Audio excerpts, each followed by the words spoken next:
Mega Drive was released in Japan on October 29, 1988. This was 2 months before Final Fantasy II was released in Japan, and 2 years before most Americans would know the series even existed. 16-bit adventures for Sega's new system, like Phantasy Star 2 and Sword of Vermilion, made NES owners think about the future.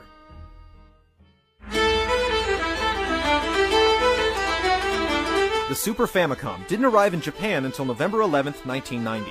It handled thousands of colors, dozens of sprites on screen, and 8 channels of sampled sound in full stereo. Backgrounds came to life thanks to Mode 7, which allowed layers to be scaled and rotated. It also supported 4 megabyte storage units, so anyone inclined to make a role-playing game with this technology could potentially squeeze 40 to 50 hours of gameplay into one plastic cartridge. The Super versions of the NES and Famicom hit the market running thanks to their epic fanbase and solid relationships with third-party developers, including Square. A fourth fantasy was inevitable.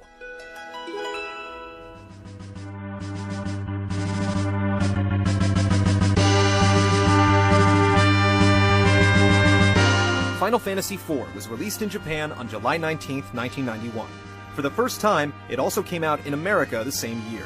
It was renamed Final Fantasy II in the States, and with most US gamers absent-mindedly skipping over 2 entries in the franchise, it was considered a phenomenal leap forward.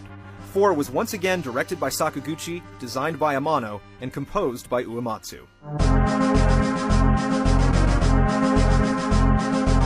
Final Fantasy IV had a unique protagonist, straying from the series' tendency to place massive burdens on heroes with little to no combat experience.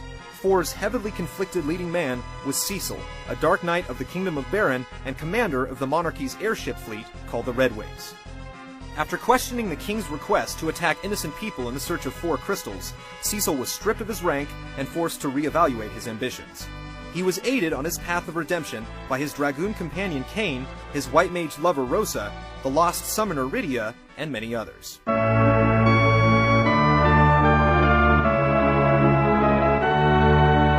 Final Fantasy IV removed the interchangeable job system from the previous game to focus on the characters, similar to the plot-driven party swapping from 2. Jobs were already assigned and oftentimes related to the plot. Spells and summons were now learned by levels, through specific battle criteria or in accordance with the story. You never knew what crew you were going to end up with, but the arrangements were given a boost by allowing an extra character, making the battle line built for 5, for the first and only time. Telepathic hypnosis played a big factor in characters leaving your group. Once Cecil had left his kingdom behind, the warrior Golbez took control of the Red Wings and the will of Kain. The karate master Yang also briefly fell victim to mind manipulation, and both of your friends had to be smacked around before they eventually snapped out of it. These additional characters didn't just follow, they fought, and sometimes died alongside you.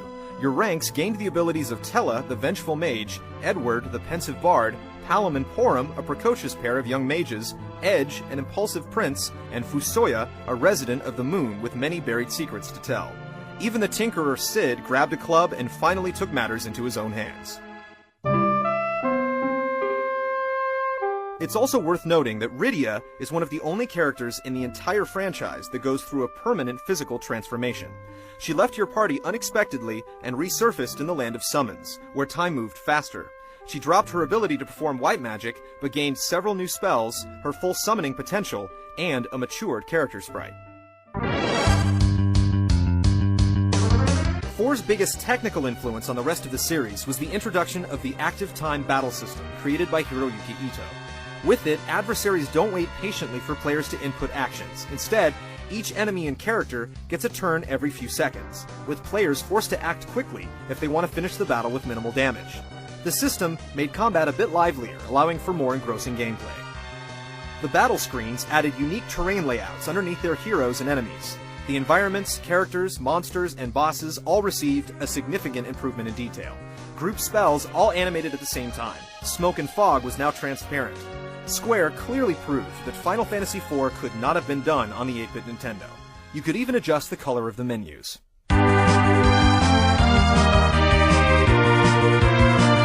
While previous fantasies typically had just the planet's surface to explore, 4 added 2 free-roaming maps, the Underworld and the surface of the Moon. Your flying machines were fashioned with accessories to help you get to these new places. The Lunar Whale was resurrected to help you reach the stars, and black chocobos were introduced that could fly but only land in forests.